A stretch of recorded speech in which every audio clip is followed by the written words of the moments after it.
ఈ మధ్య కాలంలో బాలీవుడ్ నుంచి టాలీవుడ్‌కు, టాలీవుడ్ నుంచి బాలీవుడ్‌కు ఈజీగా వస్తున్నారు, వెళ్తున్నారు. అయితే టాలీవుడ్ డైరెక్టర్స్ బాలీవుడ్ హీరోలకు ఎలాంటి హిట్స్ ఇస్తున్నారు, బాలీవుడ్ డైరెక్టర్స్ టాలీవుడ్ హీరోలకు ఎలాంటి హిట్ ఇవ్వటం లేదు అనేది ప్రస్తుతం టాలీవుడ్‌లో నడుస్తున్న చర్చ. మంచి మంచి కథల్ని ఎంచుకొని బాలీవుడ్ హీరోలు టాలీవుడ్ డైరెక్టర్స్‌ని సెలెక్ట్ చేసుకుంటున్నారు. పాన్ ఇండియా రేంజ్‌లో వారికి భారీ విజయాలను అందించారు. కానీ బాలీవుడ్ డైరెక్టర్స్ మాత్రం టాలీవుడ్ హీరోలకు భారీ డిజాస్టర్స్‌ని అందిస్తున్నారు. ఒకరు కాదు, ఇద్దరు కాదు, ఏకంగా ముగ్గురు స్టార్ హీరోలకు బాలీవుడ్ డైరెక్టర్స్ భారీ పరాజయాన్ని అందించారు. మొదట గ్లోబల్ స్టార్ రామ్ చరణ్ సంగతికి వద్దాం. మెగాస్టార్ తనయుడుగా చిరుత సినిమాతో టాలీవుడ్ ఎంట్రీ ఇచ్చిన చరణ్కు మగధీర సినిమా ఒక స్టార్ను చేసింది. ఒక తెలుగులోనే కాదు, హిందీలో కూడా రికార్డులు సృష్టించింది. దీంతో చరణ్ను వెతుక్కుంటూ బాలీవుడ్ డైరెక్టర్ అపూర్వ లఖియా వచ్చాడు. జంజీర్ అంతో పవర్ఫుల్ పోలీస్ కథతో చరణ్ను బాలీవుడ్కు పరిచయం చేశాడు. మొదటిసారి పోలీస్ లుక్లో చరణ్ అద్భుతంగా కనిపించడంతో డైరెక్టర్ను విపరీతంగా నమ్మేశాడు. అసలు జంజీర్ అదరగొడుతుందనుకున్నారు. కానీ ఆ నమ్మకం ఒక్కసారిగా వమ్ముగా మిగిలింది. చరణ్ కెరియర్లోనే అత్యంత భారీ డిజాస్టర్గా జంజీర్ నిలిచింది. ముంబై మీడియా మొత్తం చరణ్ను ట్రోల్ చేసింది.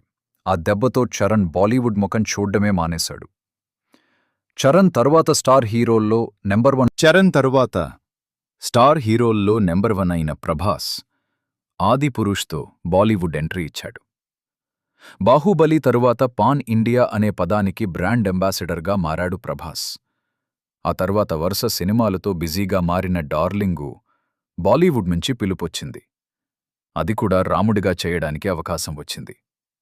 ఓం రౌత్ దర్శకత్వం వహించిన ఈ సినిమా పోస్టర్ రిలీజ్ అయిన దగ్గర నుంచి సినిమా రిలీజ్ అయ్యే వరకు ఆ సినిమా ఎంతటి వివాదాలకు గురైందో అందరికీ తెలిసిందే.